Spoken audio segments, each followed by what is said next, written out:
வணக்கம். தினமலர்.com மாலை 4 மணி செய்திகள். முக்கிய நிகழ்வுகள். சோனியா மருமகன் வதேராவின் நில ஒப்பந்தம் குறித்த அமளியால் லோக்சபா முடக்கம். உறுப்பினர்களை கடுமையாக சாடினார் ராஜ்யசபா தலைவர் அன்சாரி. காஷ்மீர் எல்லையில் பாகிஸ்தான் மீண்டும் அத்துமீறல். இரு தரப்புக்கும் இடையே துப்பாக்கிச் சண்டையால் பதட்டம். தங்கத்தின் விலையில் ஒரே நாளில் 648 ரூபாய் உயர்வு. ஒரு சவரன் 22,000 ரூபாயை தாண்டியது. விரிவான செய்திகள். காங்கிரஸ் கட்சி தலைவர் சோனியாவின் மருமகன் வதேராவின் நில ஒப்பந்த விவகாரம் உள்ளிட்ட பிரச்சினைகளால் லோக்சபா அடுத்தடுத்து ஒத்திவைப்பை சந்தித்தன. செவ்வாயன்று புதிய பிரச்சினையை பாரதிய ஜனதா கையில் எடுத்தது. காங்கிரஸ் தலைவர் சோனியாவின் மருமகன் ராபர்ட் வதேரா ஹரியானா மாநில அரசின் துணையுடன் பல நில பேரங்களில் ஈடுபட்டது தொடர்பாக விசாரணைக்கு உத்தரவிட வேண்டும் என பாரதிய ஜனதா உறுப்பினர்கள் வலியுறுத்தினர். லோக்சபாவில் பேசிய பாரதிய ஜனதா எம்பி யஷ்வந்த் சின்ஹா, எந்த பிசினஸ் ஸ்கூலுக்கும் செல்லாத ராபர்ட் வதேரா ஆயிரக்கணக்கான கோடி ரூபாயை முறைகேடான முறையில் சம்பாதித்திருப்பதாக குற்றம் சாட்டினார். दुनिया के अनेक अच्छे अच्छे बिजनेस स्कूल्स हैं जो नए नए बिजनेस मॉडल्स डेवलप करते हैं कि प्राइवेट सेक्टर में मुनाफा कैसे कमाया जाए, बिजनेस को कैसे आगे बढ़ाया जाए. लेकिन हमारे देश में एक ऐसे व्यक्ति पैदा हुए हैं जो बिना किसी बिजनेस स्कूल में गए हुए उन्होंने देश के सामने एक ऐसा बिजनेस मॉडल प्रस्तुत किया है जिसमें जैसे कहते हैं कि न हल्दी लगे न चूना और करोड़ों हजारों करोड़ रुपया वो मुनाफा कमा ले. அதே நேரத்தில் தெலங்கானா விவகாரம், காஷ்மீர் கிஷ்துவார் கலவரம் உள்ளிட்ட பல்வேறு பிரச்சனைகளையும் வெவ்வேறு கட்சியினர் எழுப்பினர். இது மட்டுமின்றி எம்பிக்கள் சிலர் சபையின் மைய பகுதியை முற்றுகையிட்டதால் முதலில் பகல் 12 மணி வரை சபையை சபாநாயகர் மீராகுமார் ஒத்திவைத்தார். 12 மணிக்கு மீண்டும் கூடிய போதும் வதேரா தெலுங்கானா விவகாரங்களால் கூச்சல் குழப்பம் ஏற்பட்டதால் பிற்பகல் 2 மணி வரை சபையை மீராகுமார் ஒத்திவைத்தார். ராஜ்யசபாவிலும் வதேரா நிலப்பேரம், தெலுங்கானா உள்ளிட்ட பிரச்சனைகளை கிளப்பி அமளி ஏற்பட்டது. ஒரு கட்டத்தில் பொறுமை இழந்த சபை தலைவர் அராஜகவாதிகள் கூட்டம் என்று எம்பிக்களை கடுமையாக சாடினார். செவ்வாயன்று ராஜ்யசபா கூடியதும் ராபர்ட் வதேரா நிலப்பேரம் தொடர்பாக விவாதம் நடத்த வேண்டும் என பாரதிய ஜனதா உறுப்பினர்கள் கோரிக்கை வைத்தனர். வதேரா தனிநபர் என்பதால் அப்பிரச்சினை குறித்து விவாதிக்க அனுமதிக்க முடியாது என்று சபைத் தலைவர் ஹமீத் அன்சாரி திட்டவட்டமாக நிராகரித்தார். இதனால் பாரதிய ஜனதா எம்பிக்கள் வதேராவுக்கு எதிராகவும் நிலபேரத்தில் அவருக்கு உடந்தையாக இருந்த ஹரியானா மாநில காங்கிரஸ் அரசுக்கு எதிராகவும் கோஷமிட்டனர். இதைத் தொடர்ந்து தெலங்கானா, காஷ்மீர் கலவரம் உள்ளிட்ட பிரச்சினைகளை எம்பிக்கள் சிலர் எழுப்பி கோஷமிட்டனர். இதனால் ராஜ்யசபாவில் ஒரே கூச்சலும் குழப்பமுமாக காணப்பட்டது. இதனால் ஆவேசமடைந்த ஹமீத் அன்சாரி அராஜகவாதிகள் கூட்டம் போல நடந்து கொள்வதாக எம்பிக்களை கண்டித்தார். இதனால் சபையை பகல் 12 மணி வரை ஒத்திவைப்பதாகவும் கோபத்துடன் கூறிவிட்டு வெளியேறினார். Every single rule in the rule book, every single etiquette is being violated in this house. We are the legislators. If people are going to show banners, please do not contradict me. Sit down. Sit down.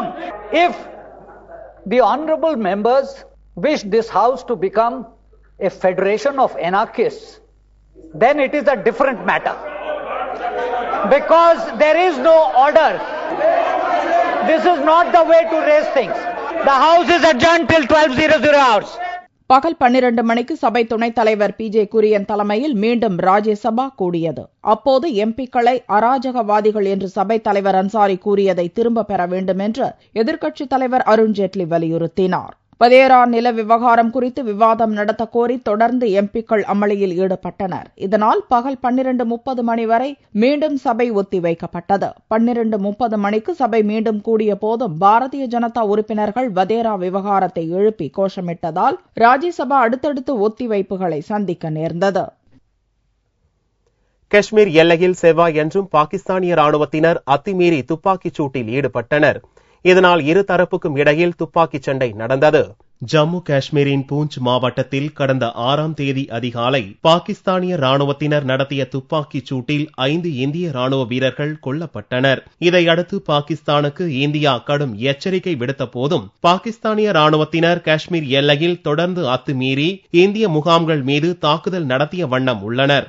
செவ்வாயன்று காலை மீண்டும் பாகிஸ்தானிய ராணுவத்தினர் போர் நிறுத்த விதிமீறலில் ஈடுபட்டனர். காஷ்மீரின் சம்பா மாவட்டத்தில் நரியன்பூர் எல்லையில் உள்ள இந்திய முகாம் மீது பாகிஸ்தானிய ராணுவத்தினர் துப்பாக்கிச் சூடு நடத்தினர். உடனே சுதாரித்துக் கொண்ட இந்திய எல்லை பாதுகாப்பு படையினர் திருப்பிச் சுட்டனர். இரு தரப்புக்கும் இடையில் 15 நிமிடங்களுக்கு மேலாக கடும் துப்பாக்கிச் சண்டை நடந்த போதும் காயமோ உயிரிழப்போ எதுவும் இல்லை என்று எல்லை பாதுகாப்பு படையினர் தெரிவித்தனர். கடந்த 4 நாட்களில் பாகிஸ்தான் ராணுவத்தினர் 8 முறை போர் நிறுத்த விதிமீறலில் ஈடுபட்டுள்ளதாக இந்திய ராணுவம் கூறியுள்ளது.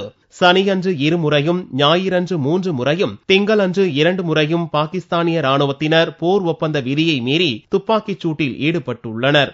இந்தியா பாகிஸ்தான் இடையே போர் நிறுத்த ஒப்பந்தம் 2003ஆம் ஆண்டிலிருந்து அமலில் இருந்து வருகிறது என்பதும் 2013ஆம் ஆண்டில் மட்டும் 60 முறை போர் ஒப்பந்த விதிமீறலில் பாகிஸ்தான் ஈடுபட்டுள்ளது என்பதும் குறிப்பிடத்தக்கது. தங்கத்தின் விலையில் செவ்வாய்க்கிழமை அன்று அதிரடியாக 648 ரூபாய் உயர்ந்தது. ஒரு சவரன் 22,328 ரூபாய்க்கு விற்பனையானது. தங்கத்தின் விலையில் கடந்த சில மாதங்களாக ஆடுபுலி ஆட்டம் போல் அதிரடி திருப்பங்கள் நிகழ்ந்து வந்தன. திங்களன்று மாலை நேர நிலவரப்படி ஒரு சவரனுக்கு 248 ரூபாய் அதிகரித்து ஒரு சவரன் தங்கம் 21,680 ரூபாய்க்கு விற்பனையானது. 1 கிராம் ஆபரண தங்கம் 2,710 ரூபாயாக இருந்தது.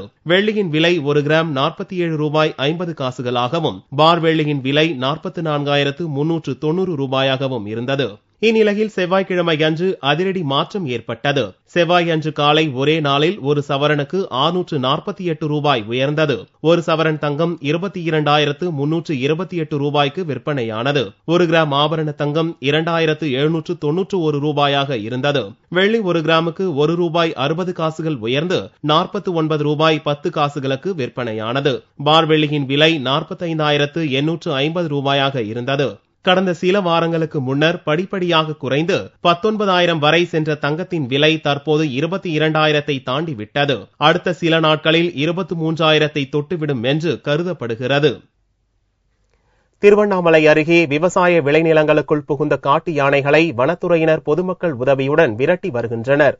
திருவண்ணாமலை அருகே ஜவ்வாதுமலை காட்டு பகுதியில் சுற்றித் திரிந்த ஒரு குட்டி யானை உட்பட 6 யானைகள் அருகில் உள்ள ராயண்டாபுரம் மற்றும் அகரம் பள்ளிப்பட்டு மலை கிராமங்களில் புகுந்தன.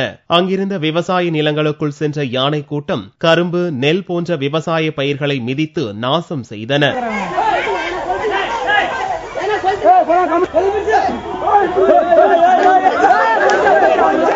இது குறித்து அப்பகுதி மக்கள் வனத்துறையினருக்கு தகவல் அளித்தனர். விரைந்து வந்த வனத்துறையினர் பொதுமக்கள் உதவியுடன் யானைகளை விரட்ட முயன்றனர். ஆனால் யானைகள் மலை கிராம பகுதியை விட்டு வெளியே செல்லாத நிலையில் அப்பகுதி மக்கள் பீதி அடைந்துள்ளனர். யானைகளுக்கு எரிச்சலூட்டும் வகையில் பட்டாசு வெடிப்பது, தாரை தப்பட்டை அடிப்பது போன்ற செயல்களில் பொதுமக்கள் ஈடுபட வேண்டாம் என்று வனத்துறையினர் அறிவுறுத்தியுள்ளனர். யானைகளை காட்டுக்குள் விரட்ட தொடர்ந்து முயற்சித்து வருகின்றனர். கோவை மாவட்டத்தில் கொப்பரை கொள்முதல் நிறுத்தப்பட்டதால் தென்னை விவசாயிகள் வேதனை அடைந்துள்ளனர். 1 கோடிக்கு மேல் தென்னை மரங்கள் உள்ள கோவை மாவட்டத்தில் தென்னை சார்ந்த பல்வேறு தொழில்களில் கொப்பரை தயாரிப்பு முக்கிய பங்காற்றுகிறது. கொப்பரை தரம் பிரிக்கப்பட்டு ஒழுங்குமுறை விற்பனை கூடங்கள் வழியாக எண்ணெய், தேங்காய் பவுடர் ஆலைகளுக்கு அனுப்பப்பட்டு வருகிறது. இதனால் ஆண்டுதோறும் கணிசமான வருவாய் கிடைத்து வருவதால் விவசாயிகள் ஆர்வமுடன் தென்னை விவசாயம் செய்து வருகின்றனர். இந்நிலையில் கோவை மாவட்டத்தில் ஆனைமலை, பொள்ளாச்சி, நெகமம் பகுதிகளில் அரசின் ஒழுங்குமுறை கிடங்குகளில் தற்போது அதிக அளவு கொப்பரை தேக்கமடைந்திருப்பதால் கொள்முதல் நிறுத்தப்பட்டுள்ளது. தினசரி 150 முதல் 160 டன் வரை நடக்கும் கொள்முதல் தற்போது நிறுத்தப்பட்டதால் விவசாயிகள் கவலையடைந்துள்ளனர். கொப்பரை கொள்முதல் துவக்குவார்கள் என எதிர்பார்த்து விவசாயிகள் தங்கள் விவசாய தேங்காயையும் கொப்பரையும் தேக்கி வைத்து கொப்பரை கொள்முதலுக்காக விவசாயிகள் எதிர்பார்த்து காத்துக் கொண்டிருக்கிறார்கள். அதிகாரிகள் தரப்பிலோ பருவ மழையால் கொள்முதல் நிறுத்தப்பட்டுள்ளதாகவும் இருப்பு உள்ளவை எதிர்பார்த்த விலைக்கு போகவில்லை என்றும் காரணம் கூறுகின்றனர். அடுத்து வரும் மாதங்களில் நிலைமை சரியாகும் என்று தென்னை விவசாயிகள் எதிர்பார்த்துள்ளனர். தேனி மாவட்டம் குச்சனூர் சோனைமுத்து கருப்பசாமிக்கு ஆயிரக்கணக்கான மது பாட்டில்கள் படைத்து பக்தர்கள் வழிபாடு நடத்தினர். தேனி மாவட்டம் சின்னமனூர் அருகே உள்ள குச்சனூர் சுயம்பு சனீஸ்வரர் கோவிலில் ஆண்டுதோறும் ஆடி மாதம் சனிக்கிழமை முழுவதும் திருவிழா கொண்டாடப்படுகிறது. இந்த ஆண்டு திருவிழா கடந்த மாதம் கொடியேற்றத்துடன் துவங்கியது.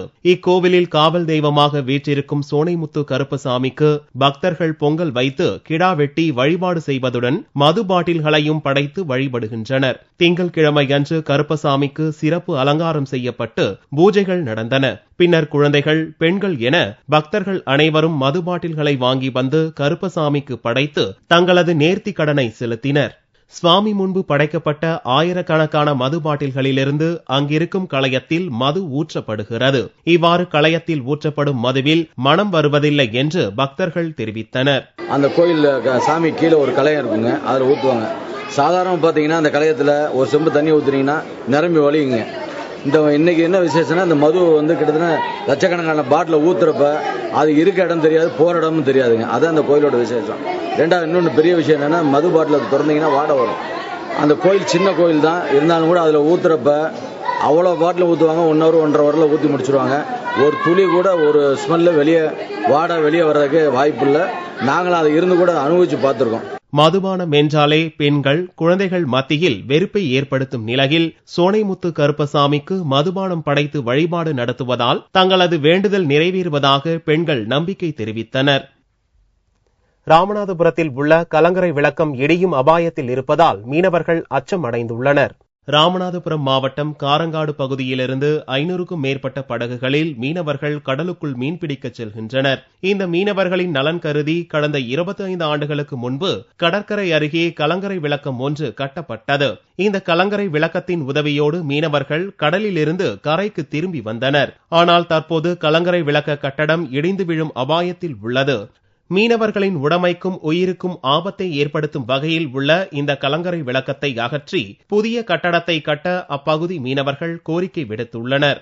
இந்த கலங்கரை விளக்கம் கட்டி ஒரு 25 வருஷத்துக்கு முன்னாடி கட்டினது. யார் மேல விழுகும்னே நாங்கள் கெதுக்குன்னு உட்கார்ந்துருக்க வேண்டியது இருக்கு. இது மக்களுக்கு யூஸ்ஃபுல்லாவே இல்லை. யூஸ்ஃபுல்லா இருக்கிற அளவுக்கு ஒண்ணு இதை திருப்பி வேடிக்கையா வேலை பார்த்து தரணும், இல்லாட்டா இடிச்சு விட்டுறணும். பழுதடைந்துள்ள கலங்கரை விளக்கத்தை அகற்றும் நடவடிக்கையில் அரசு விரைந்து செயல்பட்டால் மீனவர்களை விபத்தில் இருந்து காப்பாற்ற முடியும். தமிழக காவிரி டெல்டா பாசன விவசாயிகளின் இதயமாக விளங்கும் மேட்டூர் அணை 40வது முறையாக தனது முழு கொள்ளளவான 120 அடியை எட்டி வரலாறு படைத்துள்ளது. 123 ஆண்டுகால போராட்டத்தால் பிறந்ததுதான் இந்த மேட்டூர் அணை. கர்நாடக மாநிலம் குடகு மாவட்டத்தில் தலைக்காவிரி என்ற இடத்தில் உற்பத்தியாகி மைசூர் வழியாக கர்நாடக தமிழக எல்லை பகுதியான பிலிகுண்டுலுவை காவிரி ஆறு வந்தடைகிறது.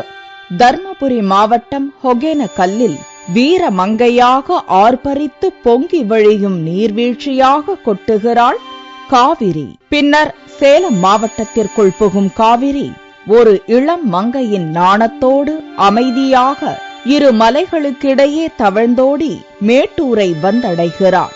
அதுவரை அவளுக்கு தெரியாது தமிழக டெல்டா விவசாயிகளின் உயிர் மூச்சு தான் என்று. மேட்டூர் வந்து சேரும் காவிரியை தடுத்து நிறுத்தி 1934 பிரிட்டிஷ் பொறியாளர் ஸ்டான்லி என்பவரால் காவிரி ஆற்றின் மீது கட்டப்பட்டதுதான் மேட்டூர் அணை. இந்த அணைக்கு ஸ்டான்லி நீர்த்தேக்கம் என்ற வேறு ஒரு பெயரும் உண்டு.